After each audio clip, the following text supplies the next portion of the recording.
Yes, this is the most important video of the entire course, and it's actually not very long. So how can this be? So we're talking about respect. So we've now looked at being a leader as the alpha. We looked at physical boundaries, the rules. We looked at the communication, which is obviously very important, so your dog knows what to expect from you. There's disciplining. There is minimal as a puppy, you know, the easy disciplining, and then there's tougher ones, which I go over later on. But it all comes down to this video, this one point that will make a huge difference in your life with your dog. It's the difference between you have an awesome life with your dog or you might be pulling your hair out for the next 15 years. It's that serious. It's a principle that's very simple in itself, and I do realize it's for a lot of people very tough to actually get it from your dog, get respect from your dog. So how do we earn respect from our dog? It's actually, again, as I said, it's a simple principle, and the way you would do it is, and I usually use an example, you have to be fair and consistent with everything you do to earn respect. So the example I use often is, you have some kids jumping on your bed and you want them to stop.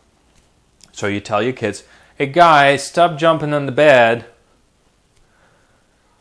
Guys, hey, stop jumping on the bed. And you go do something. Yes, mommy. Hey, I still hear you guys jumping on the bed. And it continues, and then eventually, swat, get a little whooping up there. So you have to interfere, but you let them get away with it for 4, 5, 10 times. It's very important that when you give them a command to stop something, to immediately follow up. There is no alternative.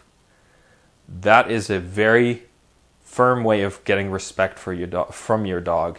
They will know that when you say something, you mean it, and you mean it now. That is really the simplest way of getting to earn them respect. You are consistent.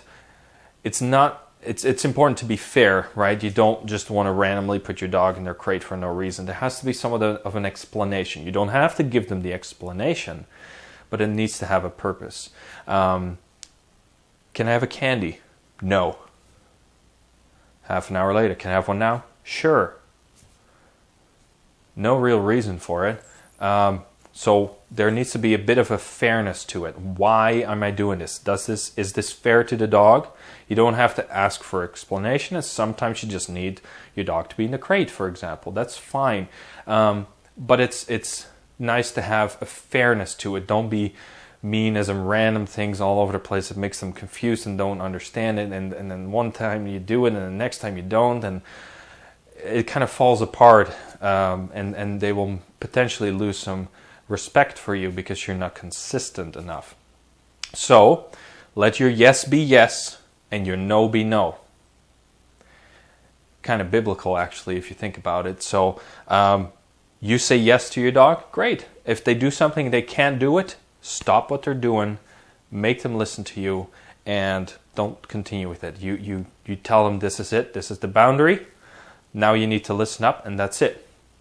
You need to really show your dog you mean business. Again, this kind of comes down to the alpha part, but you mean business, you listen to me, and that's it. It's not a mean thing. A lot of people confuse this, same with raising kids often, that it's a mean thing. It's not mean. It's you just have a rule, they need to listen, and they will love you for it. Yes, maybe not in the moment, same with kids, but you have to get them to this point, and you will earn respect because you are consistent. You keep doing it and you stick to it. The other part that's also important to earn respect is the entire family needs to be on the same page. This can be sometimes of a challenge because maybe the entire family doesn't have respect for each other, which sometimes flows over into the dog. So mom says this, dad said that, your son this, your daughter that, all mixed feelings and emotions and respect will get lost, and the dog doesn't know what the heck is going on anymore. So sometimes it's good to sit down as a family, say, okay, we need to have a couple house rules. because then the dog will know everything is consistent, and they will have respect for your rules and will obey you properly. So that's why this is actually very important, that you kind of stick to being consistent. Yes, it will be hard work, because you might come home, you're tired, your dog is super happy to see you, and now it's jumping at you. So you have to, again, discipline them and, have a little bit of work. But over time, by doing that consistently, your dog will have respect, and they will know you don't appreciate it. And it's, again, consistently. And sometimes you're tired, you just don't want to deal with this. Maybe you're tired, you sit on the couch late at night, you just worked all day really hard, and your dog's doing something like, Fluffy, stop it, 5 times. Then you throw a slipper at them. You're just exhausted from that day. As difficult as this may be, you have to be consistent, because otherwise they will lose respect. Almost every other principle will start to crumble down, and then you deal with the portion that I go over with the disciplining part, where they bark, they dig, they bite, they chew, they hump, you name it. There's lots of different things, obviously, that you may have to fix, but that's often because the principles were crumbling down. And that's often why I like to refer to this as the main part, the main principle of all 7. And yes, when you do this right, everything else falls into place. It's that simple in a way, and that important.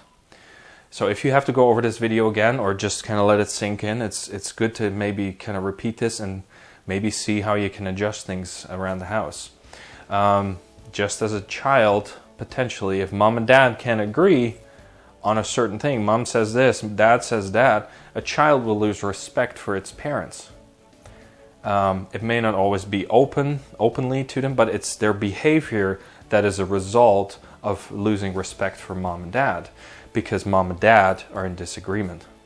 So that's why mom and dad, ideally the family, has to be on the same page, and the children will also fall into the right place, and so does the dog. So that's why the whole respect thing is not just for dogs, it's the family as well. So hopefully with this video course, I can even help you that way as well in your family. So good luck with this, and we'll see you in the next video.